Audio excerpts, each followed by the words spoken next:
A few birds got in the way of a moving coaster train and hit the supermodel in the face. Amusement park employees, what is your horror story?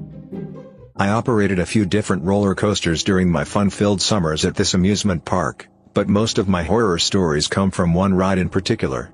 The train was one of the ones that you had to step into, with a lap bar restrained. On one particular day, it was over 100 degrees and the ride had been running as usual for most of the morning. As we were loading the train, a guest came up to me to say that there was an awful smell coming from the front car, and my stomach immediately dropped.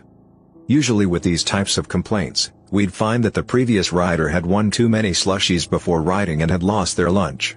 Gross, but we were used to cleaning that kind of stuff. I started approaching the front car and immediately called for my coworker to direct everyone out of the train and back into the line, and to call our supervisor to close the ride.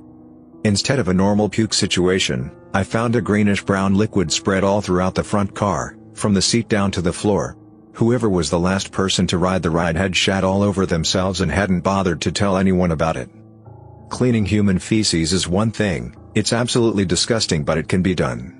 But trying to clean up human diarrhea in 100+ degree weather, off of the floor of a car where you had to kneel down and stick your head into the car to reach the very front, is a situation that I never would have imagined even in my worst nightmares. The ride was down for the rest of the day, and it took over an hour to clean everything out of the car before we could start really sanitizing it. I worked on the Dueling Dragons at Universal Orlando when in college. For those who don't know, the Dueling Dragons were two separate coasters that dueled and had several near misses with each other. They were pretty unique at the time and were super fun. As you can imagine, Universal told people to empty their pockets before they rode so that their phones and stuff wouldn't fly out and smack somebody on the other coaster at 60 miles per hour. Of course, many times people would ignore this because they're lazy and stupid. I was working one day when the ride shut down completely. Change had flown out of someone's pocket and hit a guy in the eye, leaving him blind in that eye. The tragic part: the guy was already blind in his other eye. Now the guy is 100% blind. They didn't duel anymore after that, and the ride was left permanently much lamer. I still feel for the poor blind guy. But the irony is comedic in a dark sort of way. Was working the first shift opening the park and doing dry runs with the roller coaster. Well, when it came back there was obvious impact on the front car. One of the groundskeepers had headphones and listening to music working through his shift. He died instantly. The following week was a nightmare and I still don't think to this day they have found all of him. I once had to height check a girl who was both mentally and physically disabled. This is just as they're about to get on the ride too, as someone else previously didn't bother to check her height to begin with. So I politely asked her and her carer to come and check her height after lots of no's,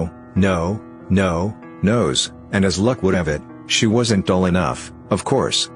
She didn't take it well and started screaming, saying she's going to ride no matter what, and after leaving to let the carer tell her to get out, she finally left her seat after about 10 minutes, which is an eternity in roller coaster time. I see her walking off. I mean, yeah, it sucks, but I'm just doing my job. I'm just relieved that she's finally going. But then as she's walking through the exit, she turns around and screams, "I hope you die." So that was nice. It was hilarious but still soul-crushing at the same time. Also, it was my birthday. I quit not long after. A few years ago, a smallish theme park in my state made some kind of mistake when chlorinating the wave pools and made a bunch of chlorine gas, and 26 people had to be taken to the hospital. I was working in an amusement park as a 19-year-old, and was on the turnstile talking with guests and checking everyone off. About 3 in the afternoon, a very young girl, about 6 or so, came up with her father, both in swimwear. Not unusual, since there's a water park attached to the regular park. However, there is a rule in the park that you have to be wearing a shirt to ride the ride, and the girl was in a 2-piece suit. I informed the both of them that the girl needed a shirt, and we would be happy to save their spot in line if she had a shirt she could run and grab. Her father raised his voice and loudly asked why I was looking at his little girl and shouted about me being a pedophile. I backed off and told him he misunderstood, but he kept shouting back to the line behind him about how I was a sicko, and only stopped when park security arrived a few minutes later.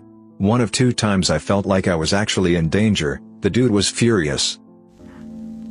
Worked for an amusement park several summers as a teenager, and a haunted house at one, off and on. Neither park I worked at was a dry park, so drunk parents ranked among the worst. The haunted house was particularly fun, as later groups tended to involve drunks. I took a bad kick to the ribs once, while working under an overhang, and we had at least one violent incident a night. For further perspective, most of us were high schoolers and not all that intimidating. For the actual amusement park, the most messed up thing was when I got sent home early once for a bit of weather coming, which wasn't that odd. Said I should have time to get home, though. I lived a half hour away. What I didn't know was I got sent home in a tornado warning. The warning was posted when they sent me home. They knew the line of storms was about to hit. I ended up pulling over after a tree branch hit my car and got stuck in a hailstorm.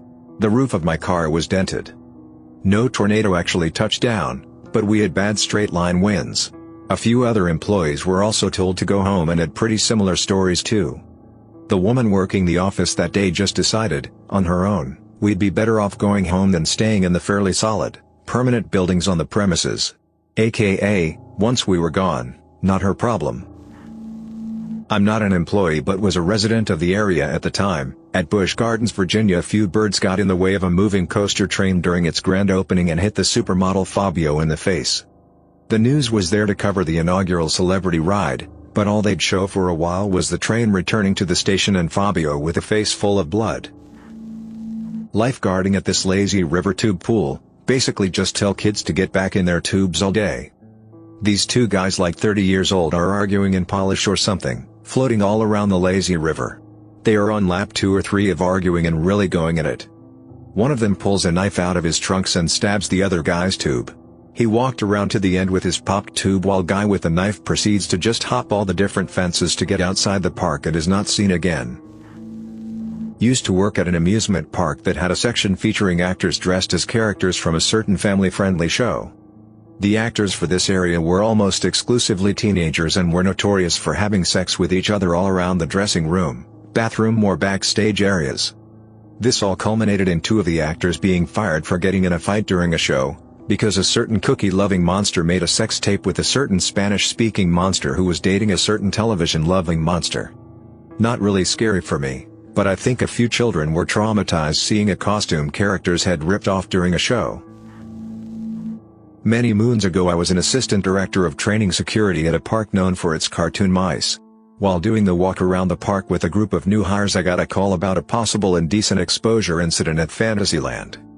Knowing that was the most popular place for children in the park, so much more than Toontown, I rushed the new hires through the backstage area to cut travel time. While we were backstage behind the Small World ride, one of my trainees pointed out someone dropping their pants and leaning against the building.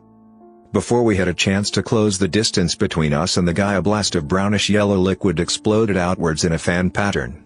I stopped the group, got on the radio and informed them of the bio incident, then slowly made my way to the guy. When I was about 10 feet from him, he looked up, smiled, then blasted the wall again. Without a word he pulled up his pants and started to walk away. His pants were soaked with liquid poop and piss. Before he was able to leave the area, Anaheim police apprehended him. After questioning him, they called for an ambulance. Upon talking with the police sergeant, found out he was a well-known homeless man in neighboring city of Orange, usually picked up for swinging his genital at traffic. The kicker though was, he wasn't the subject of the initial call. When we finally got to Fantasyland, we found out that someone was complaining about a woman breastfeeding. 3.5 years of working there, and that is one of the events that still feels fresh in my mind. I was at a firm in Williamsburg and we represented the Fan family. Timothy Fan was killed in 1999 after dropping out of the Shockwave ride at King's Dominion. He was really small for a 20-year-old, but hit the pavement like a 500-pound man. The photographs of his body were unbelievable. The family lost because King's Dominion, somehow, found witnesses who stated Fan was intentionally loosening his restraints to be able to raise his hands on the coaster. I don't know if anyone is familiar, but the Shockwave is a standing coaster. For someone to want to lift their hands is absurd, and that there were actually witnesses who saw him do it is preposterous. I worked at a water park when I was in high school, not the sort of amusement park most people think of, but still an amusement park. The park had lots of large pools with a shallow section and a deep section, separated by rope. For some reason parents thought that their kids splashing around in the shallow end qualified them to swim in the deep end. When you're a lifeguard, you're supposed to scan the pool every 30 seconds to check on everyone. 30 seconds is a long time. On more than one occasion a kid would wander over into the deep end. They would be okay for a few seconds but would panic and start drowning. Unlike what you see in the movies, someone drowning is a fast, silent affair. Splashing is the exception, not the rule. Usually it didn't take too long to spot someone drowning. The problem was that when a guard blew the whistle and jumped in the water, people would start flailing like chickens with their heads cut off. Unless the pool was nearly empty, this significantly slowed things down. And then there's the people that tried to help. Unless you're a qualified guard, stay out of the way. On more than one occasion, kids got pulled from the water pretty damn near death. Giving a kid CPR is not a pretty sight. One kid did die during the time I worked there. Thankfully it was on a day off. I used to be an operations lead on the Jurassic Park ride at Universal Studios Hollywood. One day, I'm working the dispatch board, JP3, sitting in the operations booth when a phone rings. The lead manning the cameras answers, then suddenly slams the emergency stop button, shutting the entire ride down.